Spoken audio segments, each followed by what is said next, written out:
Hello সবাই, কেমন আছেন? ফেসবুকের এই দুইটি সেটিংস অন করে নিন, তাহলে দেখবেন আপনার ইনকাম প্লাস ফলোয়ার দুইটা একসাথেই বাড়তে থাকবে। তাহলে প্রথমে আপনি কি করবেন, আপনার ফেসবুক প্রোফাইলে চলে যাবেন। ফেসবুক প্রোফাইলে গিয়ে এই যে প্রোফাইল আইকনে ক্লিক করবেন।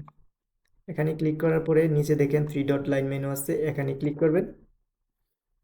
তারপরে নিচে দেখেন টার্ন প্রফেশনাল মোড অফ, কারণ আমার এটা অন করা আছে, ওরা বলতেছে আমি কি অফ করব কিনা। কিন্তু আপনার ক্ষেত্রে টার্ন প্রফেশনাল মোড অন থাকবে। তখন আপনি এখানে ক্লিক করে তারপরে যে অপশনগুলো আছে ক্লিক করে করে এটা অ্যাক্টিভ করে নেবেন। তারপরে কি করবেন, আপনি এখান থেকে বের হয়ে যাবেন। এখান থেকে বের হয়ে আপনি আপনার প্রোফাইলে চলে গেলেন। আবার আবার দেখেন উপরে থ্রি লাইন মেনু আছে, এই যে উপরে কর্নারে রাইট সাইডে দেখেন থ্রি লাইন মেনু আছে। থ্রি লাইন মেনুতে ক্লিক করে আপনি এখানে দেন সেটিংস আছে, সেটিংস এন্ড প্রাইভেসি, এটার ভিতরে আছে সেটিংস, এই সেটিংসে ক্লিক করবেন। সেটিংসে ক্লিক করার পরে স্ক্রল করে নিচে আসবেন।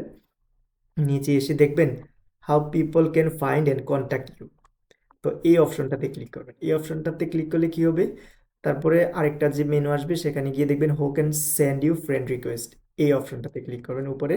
তারপরে দেখেন এখানে everyone, anyone on or off Facebook, এটা অফ করা আছে, আর আমার অন করা আছে হলো ফ্রেন্ডস অফ ফ্রেন্ডস। এই অপশনটা আপনি অন করে দিবেন, অন করে দিয়ে সেভ করে দিবেন। তাহলে কি হবে দেখবেন আপনার ফ্রেন্ডস বাড়তে থাকবে, আপনার ফলোয়ার বাড়তে থাকবে। কারণ ফেসবুকের একটা লিমিটেশন আছে, 5,000 ফ্রেন্ডস হওয়ার পরে আপনি কাউকে ফ্রেন্ড রিকোয়েস্ট পাঠাতে পারবেন না। তারপরে কি করবে, ফেসবুক ফ্রেন্ড রিকোয়েস্ট পাঠানো বন্ধ করে দিবে, অন্য কেউ পাঠাতে পারবে না। তাই এই অপশনটা অবশ্যই অন করে নেবেন।